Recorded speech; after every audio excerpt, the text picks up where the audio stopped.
Hello, and welcome to another edition of the Startup Show, brought to you, as always, by Inc. Authority. I'm your host, Trevor Rowley. Hey, today's program is going to focus on marketing, and specifically social media marketing. What is social media marketing? Why might a brand new business want to pay attention to it and utilize it? And to tell us all about it, please welcome to the program Wade Brown, who is a marketing expert specializing in social media marketing. Good to have you here. Thanks for having me, Trevor. Awesome. So, hey, when we talk about social media marketing, what do we mean? Advertising across social media platforms, right? Which would be Meta or previously Facebook, Instagram, TikTok, platforms such.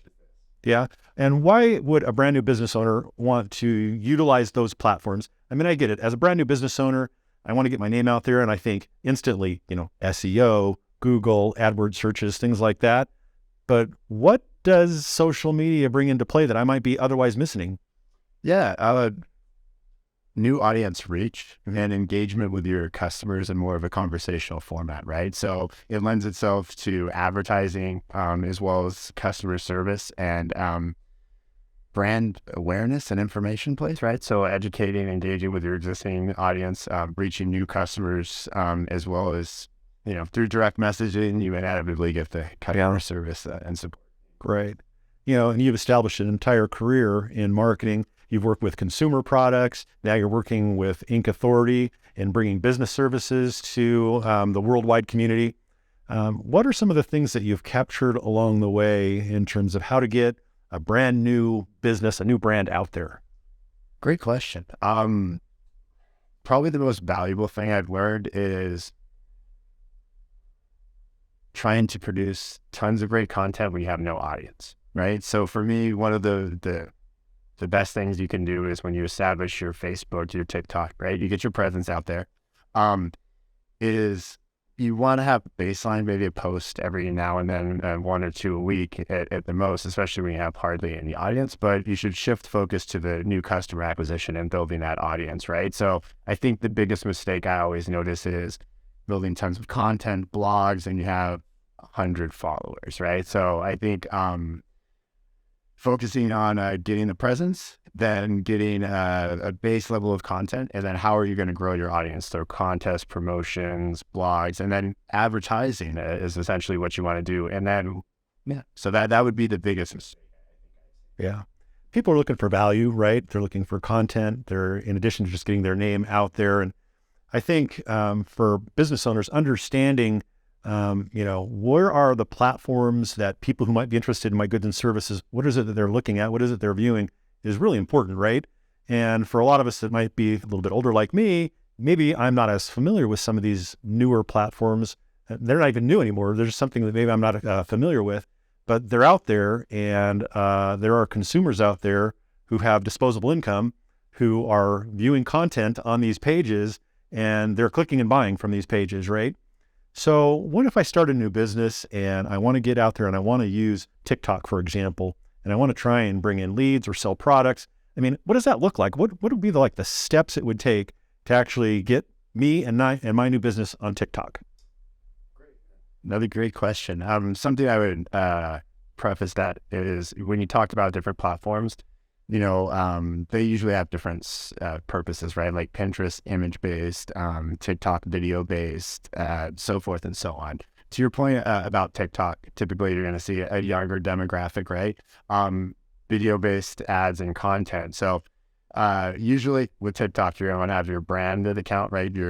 And this is largely if you're able to produce video content, right? So consumer packaged goods content, services, brands, there's an array of reasons you could be on TikTok. I would say search a hashtag for your industry, and you can probably get inspiration of content of people who have done what you're looking to do, right? So don't reinvent the wheel. So get a TikTok account, do a hashtag search in your business. Then, just like Facebook, TikTok has the page that you post from, as well as a business account. So as a business owner, you're going to want to set up your business account that owns and controls your page, as well as an advertising account.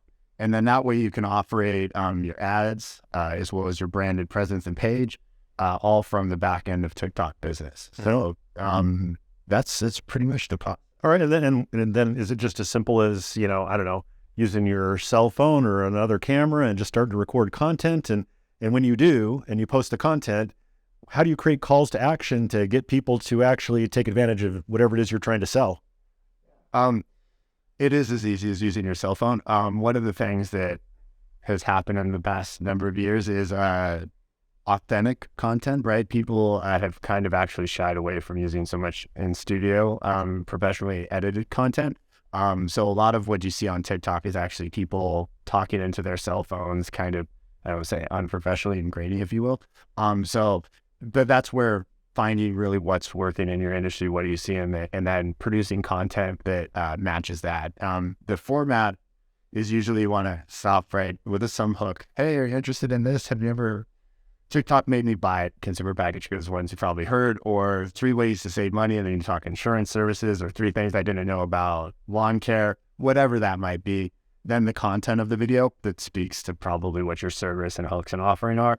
And then to your point, how you close it to drive them. So a CTA call to action, are you giving 20% off a BOGO or referral, act now? So that would be, what's your hook, what's your content, and then what's your close. And then I would. And so you're driving that video then to a landing page or something like that so that you can capture the lead or make the sale. Is that correct? Usually it's a landing page and a website because of the digitally native, but you could do a phone number. I don't know if that's the best. Yeah. But, usually a landing page where you can then gather their email, their phone number, contact information, and, hopefully email and remarket to that person later. Yeah. Obviously, if people are generating leads to you or you're selling product, it's working. But how else might you know that the content you're producing is working? A good example of something where, say, in your instance where you're like, hey, let's make an ad, and it's directly how many phone numbers, leads did I get, how many sales did I make? On your branded page, right? Another mistake brands usually make is Gary Vee has a book called Jab, Jab, Hook, which talks about providing value, right? So usually what you want to do on your social media is provide value, and then an ask, right? So understanding the distribution and the nature of the content you're providing, it is key. So the reason I mentioned that is if I were to do a post that's a blog on how to start a business, not looking to sell, I would measure that by engagement. Yeah. And that could be shares, likes, comments, and that inevitably builds your audience. So it's kind of, I think, like planting a field of oranges, right? Is right now we only have 10 little baby orange trees. We're not going to get a lot of fruit, but if we sit there for a season and we plant lots of orange trees and we nurture them and we provide content, eventually we have an orchard that yields sales, right? So that's kind of, you want to analyze the content for the purpose you put it out. Yeah. An ad for sales, leads for lead gen, engagement for engagement. And that's another mistake I think people make is they're like, oh, I posted, it didn't convert, but was that really your intention when putting out that content? Okay. So you get in, the platforms also enable you to look at views, clicks, impressions, how long somebody watched something. So you can start to deconstruct the performance of an ad. Like if they're dropping off after 2 seconds, your hook isn't good versus they're dropping off in the middle, your content stinks, right? So there's ways that these platforms can also help you refine your message and your offerings to your customer and figure out what's actually going to. Yeah. That's such important information, right? The ability to analyze, measure the performance, understanding the analytics behind the ads, super, super important. Now, how about this one? This is kind of a fun piece, but what about influencers? What's the role of influencers in social media marketing? Once again, I have a good deal of experience with influencers. Influencers now are very expensive, candidly. And influencers can get you a reach with their audience, but it's candidly a gamble, right? You don't know how they're going to perform, and it's hit or miss. And if you're paying a lot of money for one influencer, all your eggs are in that one basket, right? So then micro influencers or smaller audiences, you can usually spread that spend out more and get more consistent results. I'm a fan of getting authentic users and their content, and then using that method where we evaluate what works until ultimately finding what's, the hook, what's the offer, what's the benefits, And then once you know that, maybe paying for a more expensive influencer. 2015, 2016, influencer would be $500, $1,000. That same influencer could be 20, 30K now. So the rates over the past 5 years of influencers is, especially in the pandemic, when all these billion-dollar companies came in and they're like, oh, e-commerce, and the price has gone up. And my advice to most businesses would be stay away from large paid talent until you actually have a working sales funnel and you know what you're going to ask that talent to do. And layer it in with a lot of talent since it's hit or miss, right? So yeah, that's how I look at it. Okay. Candidly, is you got to be doing 10 million plus to be paying influencers. Otherwise, just use a gifting promotional brand ambassador program to get the content you need to find a win. Awesome. That's great content. Appreciate you sharing that. Most of the new customers that we have at Inc. Authority are brand new business owners for the first time, and they've never done anything like this before, right? And so if you could kind of break it down to like 1, 2, or 3 really actionable things that a brand new business owner could do to enter into the world of social media marketing, what would be the pieces of advice you'd give them? Get a presence, right? So if you're a local business, you're probably going to care more about the near me now, the Google listings, right? Like nobody really wants to follow the local baker on Facebook, candidly, or your dentist, right? The next is give, so all of your social profiles, Facebook, TikTok, Google listing. Then after you've done that, base level content, right? So like I said before, is if you're a dentist, you probably don't need to post every day, right? Versus if you're a hair salon, you probably have content you can take pictures every day of. So find what you can produce very easily, very quickly with minimal effort to just have that face validity. 3 would then be, and this is the value of social media, figuring out how to advertise, right? Because if you're just posting a picture here and there, you're never going to gain traction. And as a small business owner looking to start, if you spend $50 and you can turn it into 150, turn it into 450, you have yourself a sales funnel and a model that works. So my next advice would be step 3, finding out what your ad format structure would be. And that's going to be through, like I said, look at some competitors and then get out there and advertise and deconstruct what's working. But paid ads has been what I've banked my career on. So it's hard with SEO, it's hard with organic posts to go viral. Paid ads, you spend $1, you're going to get an X result, and that data that we talked about that allows you to make informed decisions. Yeah. And what's great with social media is you can spend $5-10 a day.